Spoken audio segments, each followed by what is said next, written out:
Hello, everybody, and welcome to a very exciting panel. I am going to quickly post a poll for everybody to answer, and I'll give you kind of 15 to 30 seconds to answer that. So bear with me 1 second. So I've just posted a quick poll, and I'll be very, very interested to see what you guys have to say. Now, the question is, which social media platform do you feel will have the biggest impact on your career currently? So please feel free to answer that. We're very, very interested in what you have to say. And then we will kick off in 10 seconds. And I can see some answers. Instagram. Ayaz, before we kick off, actually, and I make an introduction to you, what would be your answer? Which social media platform do you feel will have the biggest impact on an artist's career currently? And actually, maybe that's a terrible question to start with because we're going to dive into it in more detail, but I would be interested to get a snapshot from you. But for right now, I'd say TikTok. Algorithmic reach is crazy. What about you? I would say TikTok as well. TikTok as well. It makes sense in terms of reach, doesn't it? Absolutely. So a quick introduction. So thank you so much for joining today, everybody. My name is Alex Breeze, and I'm the CEO and founder of Unheard. At Unheard, we're a music tech company that helps artists reach their most valuable audiences. We've worked with 85,000 artists now across 129 countries, and we have a great toolkit, essentially, to allow you to reach your most valuable fans via playlist pitching, social media advertising, and everything in between. And I'm very, very excited to bring you this panel today on how to harness the power of social media to grow an audience. And the reason I'm so excited is twofold. One, social media is a complete minefield. There's total overload. You know, which platform should I be using? What should I be posting? How often should I be posting? Should I be following trends or doing my own thing? And then secondly, there's a narrative shift which is supporting more off-platform owned audience building. And I want to learn how social media fits into this narrative and what is next for social media. And we have the perfect guest to be discussing this with. And it's social media expert and guru who has experience working for the likes of SBTV, Ministry of Sound, DistroKid, and is now the founder of his own media outlet with tens of thousands of views from All About Helping, Ayaz Hussain. Ayaz, thank you so much for joining us. I appreciate you, Alex, big time, mate. We had a wicked conversation on my podcast. I'm just happy to return the favor and honored you asked me, man. Thank you. Thank you so much, man. And so could you give us a quick introduction into your background and what led you to your work that you do today with artists? Of course, yeah. Without going way off the rails, I started just wanting to get my foot in the door of the industry. And I didn't mind which part of social or A&R or press or legal or any department I was in, and I just wanted to learn the industry. So I started off very young at SBTV with Jamal Edwards. I then bounced from there to Ministry of Sound for a while in sales. Then I learned a bit about press from Cyan Anderson and just kept bouncing around wherever I was. And every single time I would start a new business as a side hustle. So first of all, I was a DJ. Then I started a blog to review new music. Then I started a digital magazine before YouTube came along. Then I was starting a record label. And every single time when you promote your music, it backfires and nobody listens. But when you tell the story about your music and what it means, it always wins. I saw this once when an artist, without going on a crazy story, he wrote a song about his grandfather and his auntie dying. Sorry to get all morbid. And he said to me, Yaz, how am I going to promote the song? It uses a sample from Alicia Keys. I've called it Will You Ever Know? And I said, write from the heart. And in this SoundCloud description, I want you to write what you wish they could know, how much you love them, how much you cared about them. And he wrote a 6-7 paragraph essay. And he wrote in there, I can't even believe I'm typing this. I have tears running down my face writing this. Usually he would get 30,000 plays. That song did 250,000 plays. It's just proof of the power of a good story. You get the hearts of the people, the art shines through. Do you know what I mean? Wow. And it's it goes back to that thread of authenticity as well, doesn't it? Is how important it is for artists to be authentic. I guess that's also really challenging now because there are so many people trying to be authentic and try different things, and there are so many distractions. Like, how do you kind of guide artists on that journey of authenticity? Great question, man. I think if you try to play the game, it never pans out. So you see Mm. people say, I wrote the best heartbreak song ever. I wrote the song of the summer. Like, well, that's a fact you didn't. You're competing against artists like Sade, and you're competing against the Justin Biebers. You didn't do what you claimed. So I Yeah, think yeah. going deeper rather than wider works. And so saying, at my lowest point after my 4-year relationship breakup, when I thought I'd lost all hope, I found religion. I found yoga. I found running. I found X, Y, and Z. And that helped me through this dark time.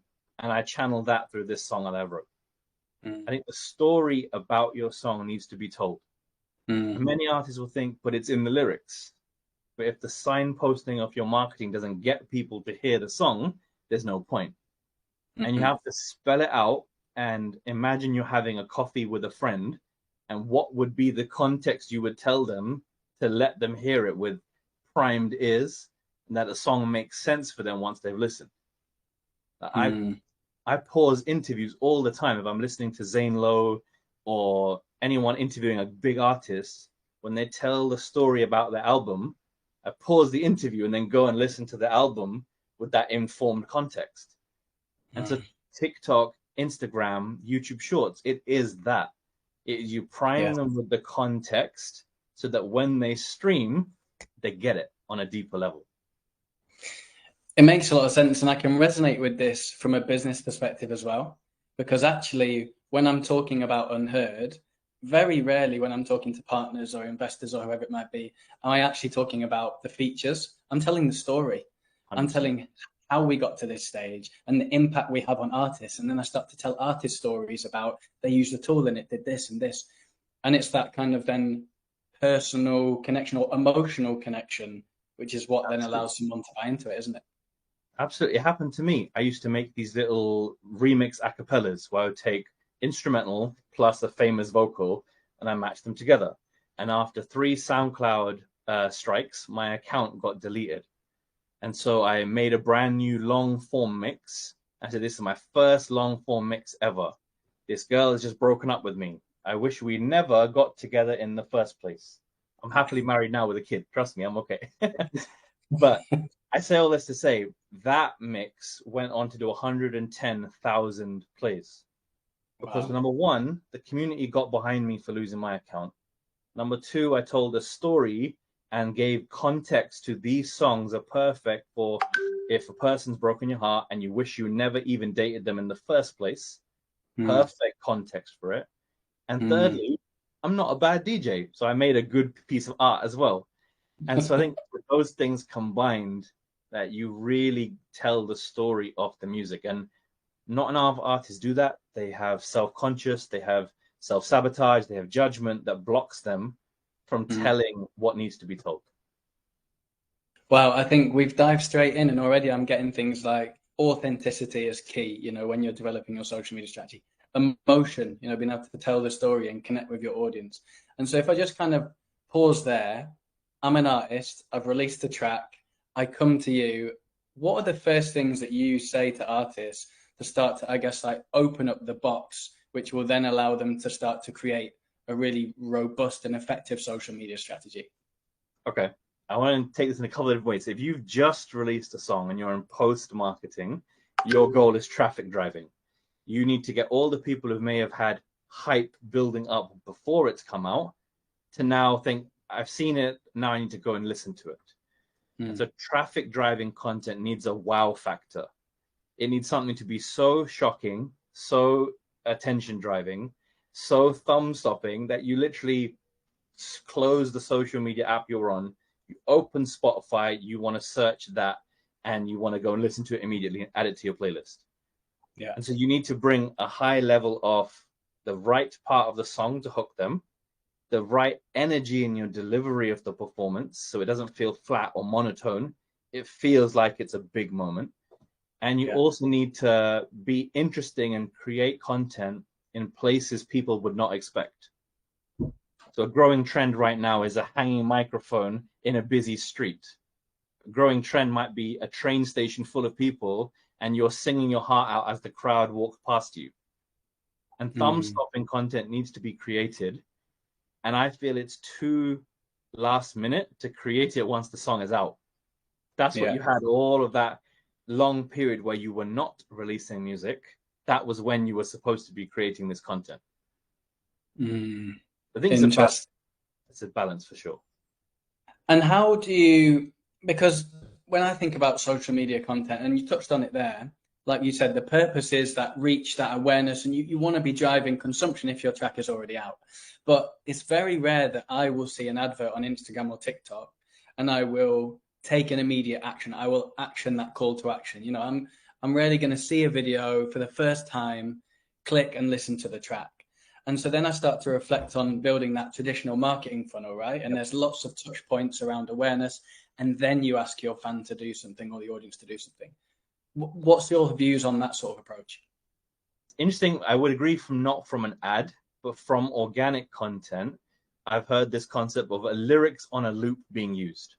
So if there's the same part of the chorus that you do every single time, and eventually you make 10 to 30 videos of this same part of the of the chorus, and you put that content out, everyone who engages with it along the way begins to compound with the algorithm.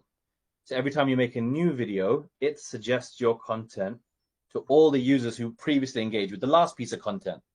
You're almost using the same audio, right? And once that compounds, you're almost the first video people will see on their For You page. You'll be the first thing that they like that content, and they're humming it while they're brushing their teeth and walking around on their day. And you've got an earworm that you've created that eventually those users will be part of the process. They will be unable to ignore you the more you create. But if you give up after just 3 of those choruses, you're not going to have that 30 plus pieces of content impact that you truly want. And there's people like Kwaku Alexander, there's people like Kwaku Asante, excuse me, there's Tills. There's so many artists right now who have taken over people's explore pages and For You feeds just with the lyrics on a loop concept. Wow. And so it's creating that familiarity such that it becomes an earworm. Yes. And then you might see a piece of organic content, or you might see an ad that features the track, and you're like, I've heard that so many times, I now want to go and listen to it. Exactly. Interesting. And typically, what are the goals that you are setting for artists when they come to you around building a social media strategy? I guess around their release first and foremost. Is it still pushing streams? Is it driving physical sales? Like, is there a bit of a trend that you're experiencing around that sort of thing? I think of things just like you, mate, in the marketing funnel. So on the first instance, like even before their song comes out, they are on the mission to build their brand and grow followers. So they can acquire new eyeballs and ears so that in anticipation of releasing new music, their audience is larger than it was previously. It's kind of top of the funnel, growing it.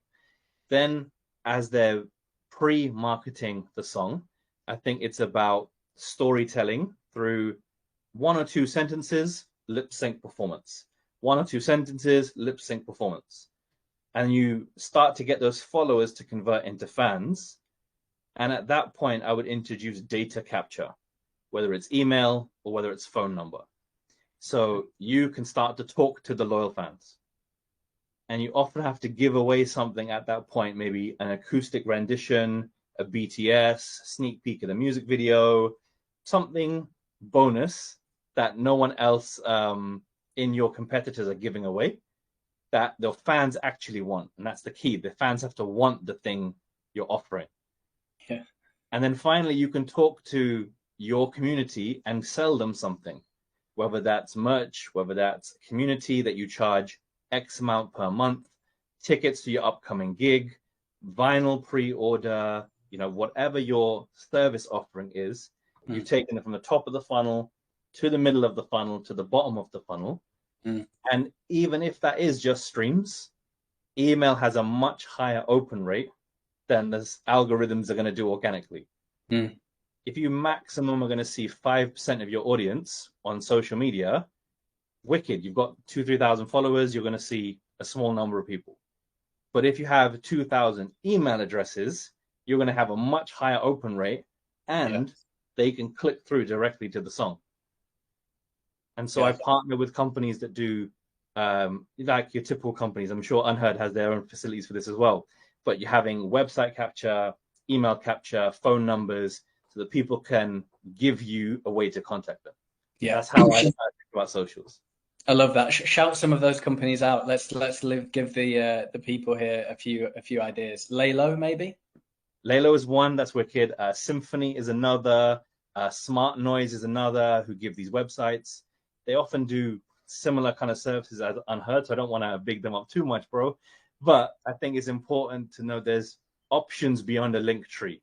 There's options beyond the link in your Instagram bio, and smart ways to use these tools rather than just taking the default and the stock option, you know? Yeah, I love that. And, you know, something that we try and talk about is platforms that allow you to collect first-party data, like a phone number, for example, but that are accessible both from an artist and a consumer perspective. And what that leads us to is a conversation around things like WhatsApp. You know, it's like, as an artist, you should be building a WhatsApp community. You know, get 10, 20, 30, 50 people into your WhatsApp community. They can be your super fans. You can easily share content with them. They can then share it on socials, you know, and there are tools that obviously facilitate this as well. But I think just using really simple things that you already use day to day is a really good way to do that. You talked about data capture, and obviously that's what we're talking about now, but often it's hard to incentivize your fans to give you their email address or phone number or whatever it might be. What are some of the best examples of incentives that you've seen artists use that have allowed them to capture thousands of relevant email addresses or phone numbers? It's been hyper creative. So I have one artist who makes electronic house music. And so she mixed together 10, 15 of her songs. And then she did a guided meditation that goes alongside that mixtape. Wow. I have another artist who has an EP, and she made a cookbook with each recipe coincided with the song on the EP. And she gave away the cookbook as a PDF, but said you can buy the physical if you're part of the community. I've had other artists to do breathing exercises, spoken word exercises, like anything that pairs your passion with your music, and you find a way to give it away. I've seen musicians do, here's my makeup tutorial. If you want my lip look and my eyeshadow look, I don't know, but their unique style, you can get their email address and they will give their tutorial video away only to the people who give email addresses, rather than just posting it on YouTube publicly. Figure out what the people want and what you love. I think there's an intersection in your ikigai, like your reason for being, and then you can give that away. I love that. And there was actually one creative example that that we worked on once, which was a Kickstarter campaign, and there were various rewards you could kind of unlock, basically, depending on what you did for the artist. And the rewards ranged from, you know, a signed vinyl and t-shirt all the way up to a studio session where you would co-write and release a song together. And like I thought that sort of creativity, again, like just involving your fan base. I guess in the same way that, did you see the Charlie XCX documentary a few years back where she's like on Skype with her fans talking about certain parts of tracks, and, you know, sick. I love stuff like that. I've done a few of them over the years. Like once we got an artist pre-order on iTunes trending, and we offered a chance for 3 fans to have Nando's with the rapper, right? And so these 14-year-old girls went crazy. And I think if you can figure out what the people want, they just want access to you. Yeah. They actually don't want tangible things. Sometimes they want the bragging rights to tell their friends, this artist replies to my DMs, this artist voice notes me back, this artist knows my name, who I am, and I can have a conversation with them. Yeah. But there's ways to give closeness to you that doesn't cost you anything. Like an Instagram or a private release party only on Zoom for these people who have opted into your private space. Doesn't even need to charge, but they just want to hear the music early and with you. They don't want to hear it publicly, I guess. Do you know what I love about this conversation so far, which is a bit cheesy, but you know, it's been focused around creativity, you know, and something that we find is that an artist will come to us, they'll talk about what they want to achieve with their release, right? And typically it's 100,000 streams in week 1 or a million, whatever it might be. It's all focused around streams. But actually, when we pose a question back to an artist to say, instead of thinking about week one streams, why don't you think about 12-month revenue? You know, Yeah. let's make you £25,000 this year or £50,000 this year. And then the conversation becomes creative because you're no longer under this pressure of, I must pitch to some playlists, I must, pin my track to my Spotify for artists and run a marquee or whatever it might be. It becomes more about the creative and the community. You know, are these the sorts of focused areas that you talk to artists around instead of just streaming? I think you're absolutely spot on the money, mate. I think artists who haven't got numbers are always chasing numbers. And artists who, once they've built a fan base, then they're thinking, how can I serve these fans at a deeper level? And it has to always be what they ultimately want and not what we as the artist, the talent, and the managers want. So while revenue is important to us, I'm start thinking, how can I give them a super fan experience every single time? And are they willing to pay a tenner for it?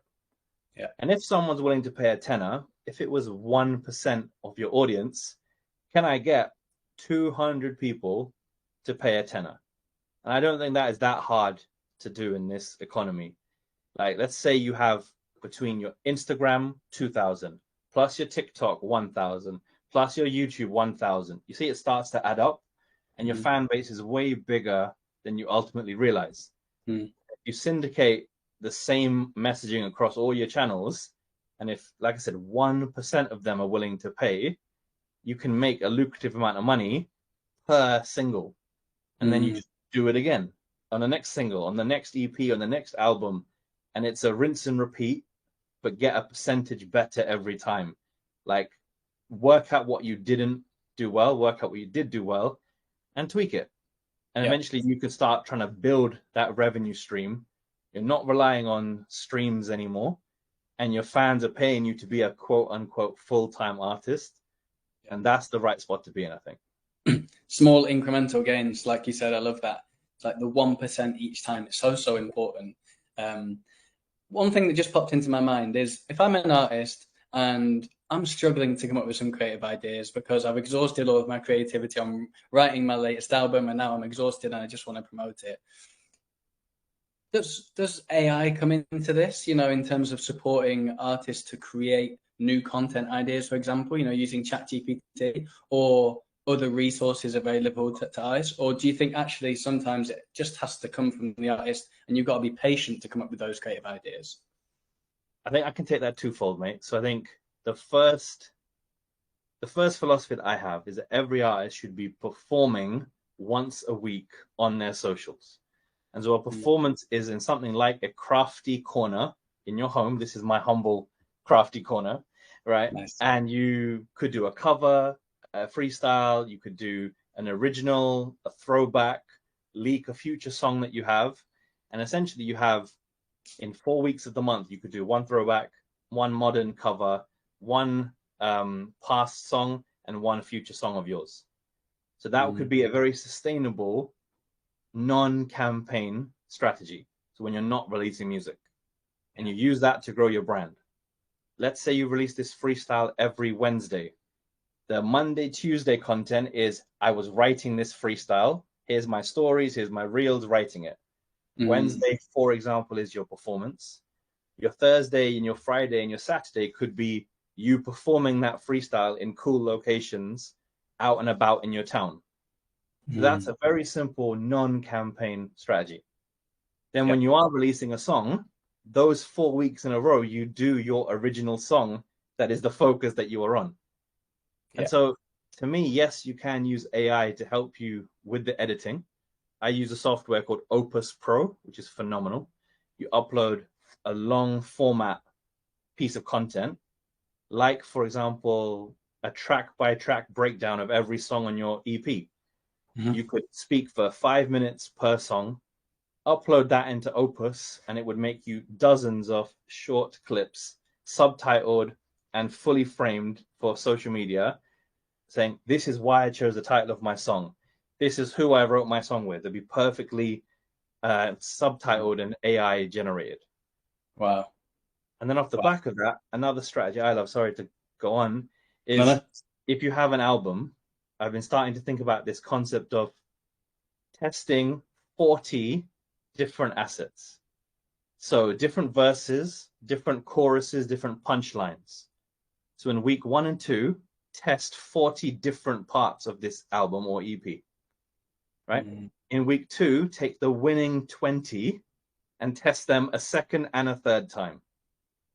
In week 3, take the winning 10 and do them 5 times each. And in week 4, take the final 5 and you have empirical proof which one the fans want as your next single. Can you define winning? What makes it a winning engagement or something? Engagement, views, likes, saves, comments. If you're constantly stuck in 200 views jail, I promise you, if you test that much content, a few of them are going to go way past 200 views and hit into the several hundreds or thousands of views if you genuinely take it strategically. Yeah. But throwing at the wall and seeing what sticks is not going to work. You have to have this market of like, I'm going to test 40, 20, 10, 5, and I need to edit all of that. I need to be on game, need to film it all. That structure will serve you well, not just going gung-ho and cowboy and seeing what works. You know what I mean? I love that. And there's a lot to unpick there. Just I want to double click on a couple of things. Is which platforms should I be testing on? Or does it matter? I suppose is my first question. I would say think of it like baking a cake. If you make the right cake recipe, it will work universally at the beginning on TikTok, on Instagram Reels, on YouTube Shorts. Okay. After a few weeks, when you've done this, you will learn the nuances of a TikTok heading versus an Instagram heading, and a YouTube title versus an Instagram title. There will be differences, and then you tweak. But that's like changing the sprinkles, but the base of the cake is the same. So I would copy and paste for the first X number of weeks. I won't give a number, but first few weeks, you just copy and paste.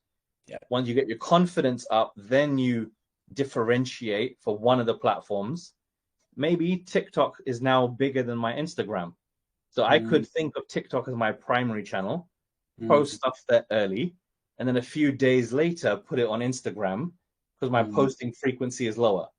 And so you can then test and learn with different times as well as headings and so on, Interesting. And am I batch creating my content, or am I setting aside Saturday, Sunday to create all 40 pieces of content and then I'm just shipping it out and testing? Or am I creating on the fly? Like, is there something that you would recommend, or actually does it not really matter?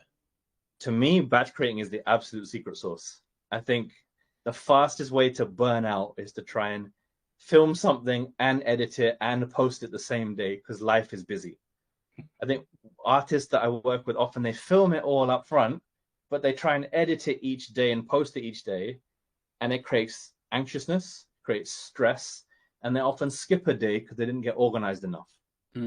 And me personally, I've actually done accountability calls with artists where I say, we're just going to sit here, you're going to share your screen, and we're going to edit for the next 59 minutes of this call.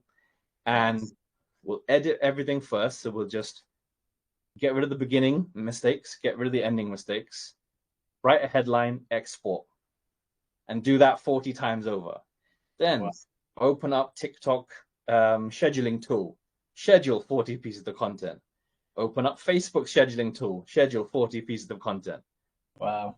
And I do these accountability calls with some of the artists when I say, you won't do it by yourself. I'm going to have to just sit here with you and we do it together. And it sounds so stupid sometimes, but I'm just sitting on their head when you can't avoid me right now. You're going to have to do this right now.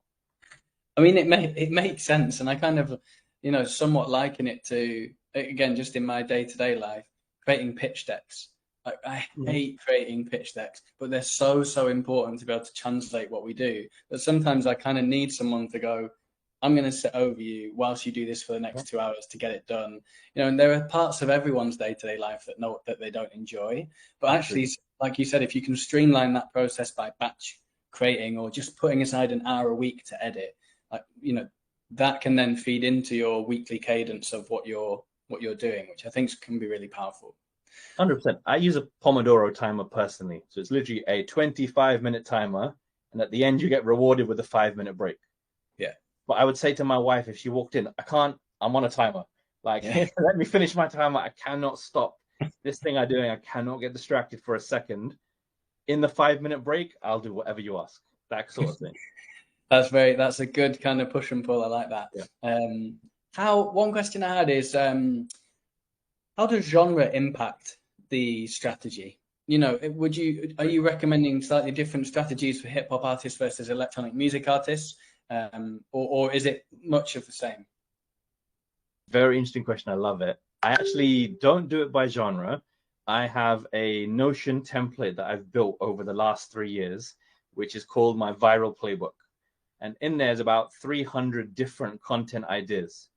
And when I work with an artist at the beginning, I say, you cherry pick the ones you like. So there are some that are naturally better for rappers. For example, which verse is your favorite? That's going to lean itself towards a rapper. But there are other ones, such as the headphones in public performance, that sometimes singers do much better with that, because they can really put their feeling into that meadow full of flowers, can give it a better feeling than a metal artist could. Yeah. I think sometimes content is dependent on the mechanic rather than the genre. And so I just pick 40 ideas for the artist and then say, these are your ones for the pre-marketing period. In the post-marketing period, I get them to pick just 3 to 5 and say, but you're doing each one multiple times. So for example, showing your friends in the car, I might ask you to do it 5 times. And you might start with one best friend or your sibling. Then you might go to 2 friends in the car. Then you might have the friends doing karaoke in the car with you. And the intensity raises each time. And then before you know it, you have a crowd of friends around your car with the doors open, playing it off the loudspeaker.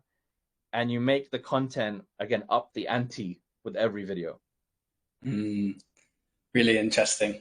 I love that kind of, like you said, up in the ante each time, or giving someone a scenario and then they play in that scenario and increase the intensity almost. Exactly.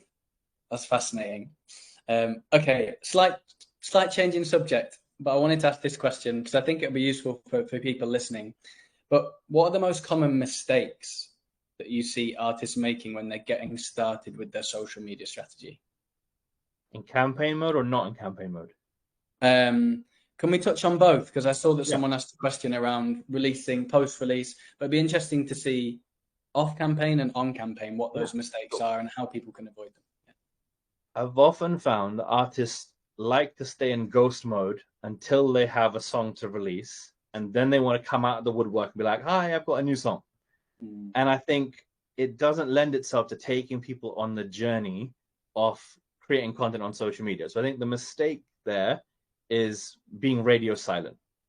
And there's ways an artist can be active. And one of those ways, you could call it a vlog, but I call it like a daily story check-in. So you could do in the morning, I have a studio session today. I am going to finish laying down the vocals of my chorus of my next 2 songs. I will let you know how it goes. In the evening, story diary, had a fantastic session, lay down the vocals, hit some challenges. My voice was breaking. I had to get a lemon ginger tea, yada, yada, yada. Morning and evening kind of vlog, if you will. That's what artists can do to kind of improve their social media. And then other mistakes artists make is thinking that fans have been paying attention to their every word the whole time they've not been posting. And so they think everyone, after I announce the pre-save, will go and pre-save. They think everyone, after I announce the release date, has marked this in their diary like it's the most important thing to do that day. Announce a show, offer anything, a merch drop. They think everyone cares when they really don't. And the way to overcome that is to be willing to talk about everything multiple times. Yeah. And so if you repeat the message enough, people will like, yeah, I knew that, but I didn't if you only told me once. And the industry says it takes 4 to 7 touch points to make people pay attention. Yeah. If you think about the organic reach of a post being a small percentage, if you post once, you only reach that small percentage. Yeah. If you post 5, 6, 7 times, you will reach those 10% a couple more time, and a few people you release, you'll hit them many times. Mm. And so it's kind of like, how many chances do you want to have to kind of get your message heard? And do you know what, that is really topical, because we at Unheard, we've got a pro membership, right? So you can subscribe for $9.99 a month and you get lots of additional features. Now, we've talked to only our own community about this, so we've not talked publicly about this necessarily. We've communicated this 5, 6, 7 times. So internally, we were like, everyone knows about the pro membership now. And then we sent out a special offer last week about the pro membership, and we got so many responses saying, "What's the pro membership?" And we were like, we've not done a good enough job, communicating that and being forthright with it. So again, this totally resonates with me, as it will, I'm sure, with lots of artists. Yeah. I think for the musicians that I work with right now, I really need to get them changing their perspective on release day. So they follow my content plan and they do a great pre-marketing campaign. And then release day comes and they take their foot off the gas and they kick back and relax and think it's out now. But that is the starting line of your campaign, not the finish line. You've got to push down harder on the gas than ever before, because until now you've just been building hype. But now you have that hype, what you're going to do with it. Yeah. And you need people to be streaming on Spotify, task 1, watching on YouTube, task 2, like connecting with you on social media, task 3, and then buying tickets or buying merch or buying whatever you're selling. So you got 4 priorities you need. So you need to have 4 different talking points, and you need to do them multiple times each. And so I think doing it, I'll film it once the song is out, is the worst answer. It's, you had 3 months before your song came out while you were waiting. That was the time to grind. Yeah. And once it's out, I like artists calm, confident, and in control. And I know every time when it leads towards a burnout, and then they take 3 months off from releasing music and they said it was so stressful, it didn't work. I was like, no, mate, you didn't work. Yeah. That's the reality. You didn't put in that grind when we could have. And that's why I think of things in 90-day timelines. Yeah. And so 90 days, 50 of them is for the content creation and 40 of them are for posting to me. So we're almost saying is that on release day, the work doesn't, okay, there's lots of work to do on release day. Yes, but when you get to release day, actually you should have done the bulk of the work in terms of the content should be created, the majority of it, not all of it. The tracks have been done, it's mixed, mastered. You have your posting schedule, so each day it's a couple of posts, you know what you're posting. So actually what we're saying to artists here is, by the time you get to release day, you should be in a calm, collected place with a robust couple of hours a week strategy type thing, or whatever it might be. Yeah, exactly that, mate. Like if you had, let's put this in context, if you had all the videos filmed, edited, and subtitled in a Dropbox folder or Google Drive folder, if you had the exact order in which you were posting each video and a caption already written, and if you had every asset you need for what support you have, and that way you can react to a playlist addition, you can react to a radio play, that's where you can make some spontaneous content. Yeah. Everything else is on autopilot, for lack of a better word. Aren't you going to feel a lot less stressed than I have a bajillion things to do? Yeah. And I have admin, and I have life, and I have gigs. Like, that's what I don't like. Yeah. I like calm campaigns where we're in control, but it just takes a shitload of work to get to a calm campaign. Yeah, I love that. I mean, I've learned so much already, and I'm just going to pause there, and I'm going to say, if anyone has any questions, I've got 2 more questions myself, which are slightly on the tangent, but please post them into the chat, into the Q&A, and we will get to your questions after my next 2. So, Ayaz, a couple more questions. This one is actually about you. So if you had to pick one highlight, I mean, your journey that you've described has been fascinating. I've learned so much already. And so if you had to pick one highlight on your journey so far in terms of experiences with artists, what would that be and why? Sick. Probably launching my own group coaching community. It has been the biggest blessing ever. where I still do one-to-ones with every single artist I work with, but every Monday night, all 25 of us gather together on Zoom and we do a round robin, and I go deep dive into everyone. How are you? What's working? What's not working? What do you want to work? What content do you want to share your screen and have me look at? Wow. Everyone gets their chance to speak. Everyone shares their anxieties, their wins, and what's really going on, me included. Like, I let them coach me just as much as I coach them. Wow. Right? And I find that phenomenal. We all have a WhatsApp group where we're fired up, sharing each other's wins. The DJs are remixing the rappers are speaking and doing spoken word on the singers. Like, artists are working with each other from my humble community. And I have a no bad energy policy. Like, I won't even accept someone to work with if their energy won't fit my community. Yeah. And I've loved it. This, like, the All About Helping Family, I say family very intentionally, is one of the best things I've ever had. Because, like, last night I was saying, guys, I need a new sponsor for my YouTube channel. Here's the bottlenecks I'm facing. And two of them, like, called me up on my shortcomings and said, yo, you need to do this. You said you would. And they gave me harsh words. I said, thank you for keeping me accountable. I know what I have to do. And they're like, so do we. We know what we have to do now. Wow. I mean, the power of community and collaboration. You know, collaboration is another thing you kind of described there within your community, whereby, you know, it's a great way to amplify your reach. Yep. You know, like you can bounce off each other, you can use each other's audiences, and I want to see more collaboration from artists. Absolutely. You mean you can use Instagram broadcasts if you have that unlocked? You can use that as a you speaking to many, but I love the way many speaking back to you has just power in that. Yeah, totally agree. And my next question, this is a lofty one, so prepare yourself. But what in your eyes does a social media platform look like in 10 years from now? And how can artists start to prepare for this? I think the integration of media, community, news, and also like chat all merged into one is the future. And there are platforms out there that have some of those, WeChat being one of them, right? And other tools that have fragments of these things being pieced together. Like Snapchat is trying their best. They have original content, they have chat, they have community, but they don't have adoption at quite the scale anymore. Yeah. So Meta is trying to do that. Instagram is trying to do that, but it's still not unified. And so I think there is a place where it's your one-stop shop. You log in and you do everything in that social media platform.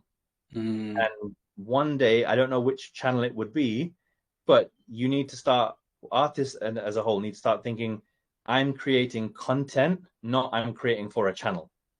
Yeah. Right. And so your content can be, if you look at it like a diagram, if you made one YouTube video a week, I then take the audio off my YouTube and make it into an audio podcast. I use AI to make a transcript of my YouTube video, make that my newsletter.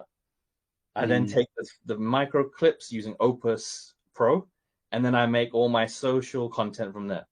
And then the social content then becomes this content that I'm going to coach artists with a week later, use on platforms like this as well. Yeah. And so I think the future of social media is like a one-stop shop in my eyes. And it's commerce and it's data capture and it's original content. And artists should be, I think, thinking of themselves like a Netflix show. How can I create my Netflix show that people want to watch and binge and come back every single week for the next episode?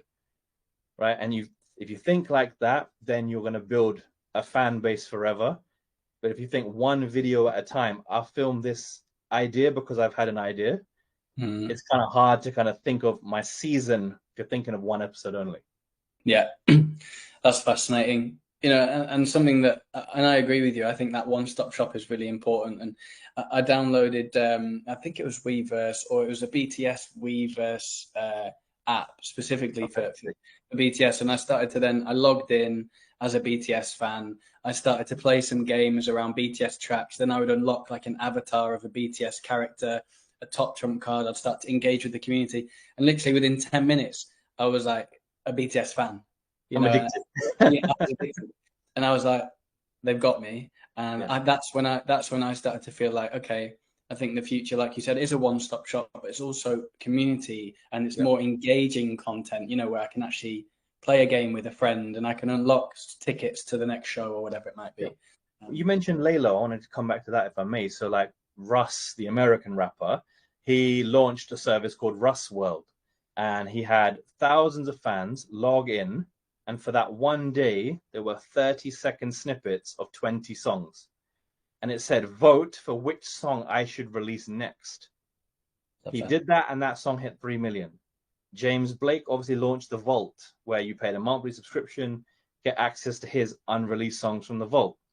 You've got platforms like even.biz, who you pay what you want. So the music's coming on streaming services in 3 months. If you want it now, make an offer. Is it £10? Is it £15? £18? £23? You make an offer of what you want to pay for it. I think all of these things are the right idea. It just it needs to all mesh together. Do you know what I mean? Really interesting. Really interesting. I'm excited. I'm excited for what the future looks like. Right, we have got some questions, so I'm gonna, if it's okay with you, Ayaz, I'm gonna fire some over to you.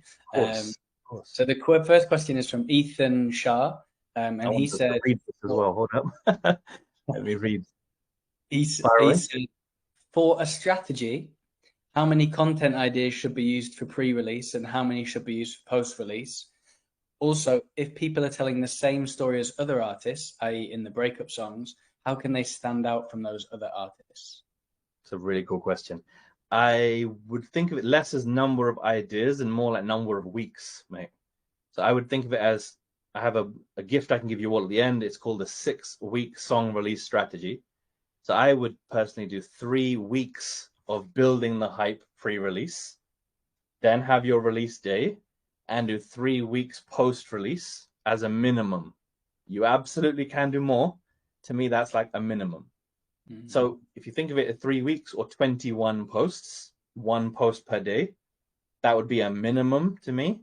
But you could do more than that. You could do 2 posts a day, 42.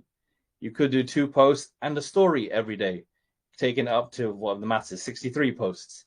Like the quantity is less important, but more how you tell the story. And then the second part of this question, how do you differentiate your narrative from other people, is I think by going 2 or 3 levels deep. So for example, artist called Sasha McVeigh, she wrote a song about a breakup before her ex broke up with her.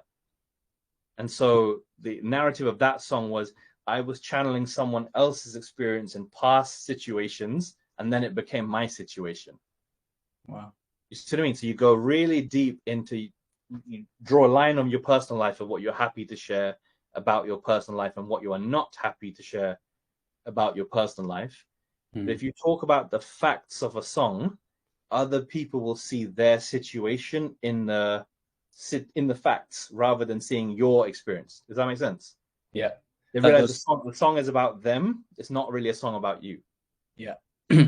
That's how I kind of look at it. Your song narrative needs to be, people can follow a simple trail of what it's about, and they start to feel themselves in those lyrics. Yeah. I love that. Thanks, Ayaz. That was great. Jamie P, not Jamie T, has asked, do you think TikTok is in danger of losing its popularity or reach decreasing for music marketing due to the recent regulations in the US and the recent fight between TikTok and Universal? That's a deep question. I honestly haven't given it much thought. I'm too focused to create the content and just have everyone follow the process rather than worry about speculation. I think all the artists that I'm working with right now is we're just treating it as a viable channel and until it gets taken away. Like I highly doubt it would. And even with TikTok and Universal, that takes away, to my understanding, the official sound on the platform, but there's nothing stopping you from using an original sound. So when you make that video with this song in the MP4, that's not affected by this, to my understanding. Yeah. If you use CapCut and you dub your song in as an MP3, that's not going to affect the regulation problem. So stay focused, just make the content that best markets your song, and kind of just blind us on not to worry about anything else. Love that. Stay focused. I love that. Very important. And then Michael Oney, this is less of a question, but he loves what you're doing. He wants to collaborate with you. He's all about supporting artists as well. Well, we will share an email with details afterwards to everyone that's joined the webinar, so you guys will be able to connect. Absolutely. My social media name everywhere is at social media Ayaz. Ayaz is how my name is spelled. So yeah, you can hit me up on Instagram with a DM. I'd love to voice note you back and just prefer it to typing. I'm a speaker. Thank you, Alex. I love that. And then the final question from Maya. This was such an insightful session. Thank you so much, Maya. Love the content creation ideas. With relying on fans to make revenue, how do you ensure that you're doing so in a way that isn't exploitative? That's a great question. Great question. I think it feels really scary asking anyone for money. Like at the first time you do it, it's always terrifying. But if you make sure the value exchange is there, I think people are willing to pay. And so, for example, here's an idea. If you did a tote bag with your logo on it, really someone is advertising you for free. That could be seen as, that's a little bit iffy. But if you were giving them, I don't know, 3 years of songbooks, and you were going to play FIFA with them every single week, and you were going to credit them in your music video, and this and that and that and that for £5 a month, they would be saying, gosh, I'm getting all of this for my value of my membership. And that, to me, doesn't feel exploitative if they want the things that you're offering. And so if you can stack a bunch of bonuses that cost you nothing, and if you're a singer and you've already filmed a music video, but you're going to publish it in 5 months' time, you can say, I'm hosting a music video watching party if you want to join my private community. And so if they don't want to see it, then they don't have to pay. But if they do, then they are paying for the privilege to watch it with you. Yeah. And that doesn't feel exploitative to me. That feels like genuine, I hope. Yeah, it's so true. And it's almost like the value that you're providing to your audience, Yep. you know, is like you're a talented and also maybe believe in yourself as well. You know, I think if you believe in what you're creating, you believe it has value, and you believe that it's, you know, a fair price, and your fans are getting something back for it.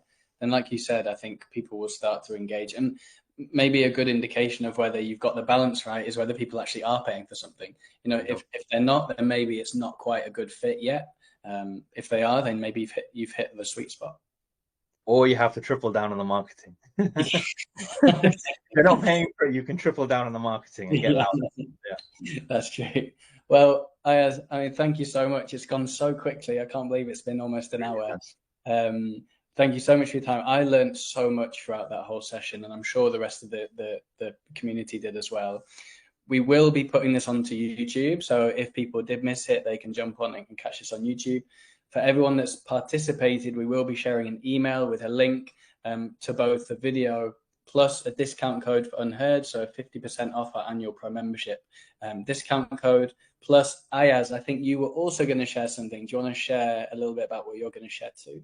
Thank you, mate. Just want to say a massive, massive, massive thank you from me for having me on the platform. Super appreciate it. For every single person watching this recording or here live, you may have a free copy of my book, The 6-Week Song Release Strategy. It is available on allabouthelping.gumroad.com. It'll be in the email that goes out, I hope, if you don't mind, you guys. And it says pay what you want. So you can put in 0 if you want. If you want to buy me a coffee, feel free to buy me a coffee. It's free for you guys or whatever you want to pay. So huge love. Thanks, Ayaz, and thank you so much. Thanks everyone for joining, and I look forward to continuing to engage with our community and support artists in the right way. Thanks so much. Cheers, Alex. Thank you, man. Cheers, guys. Take care.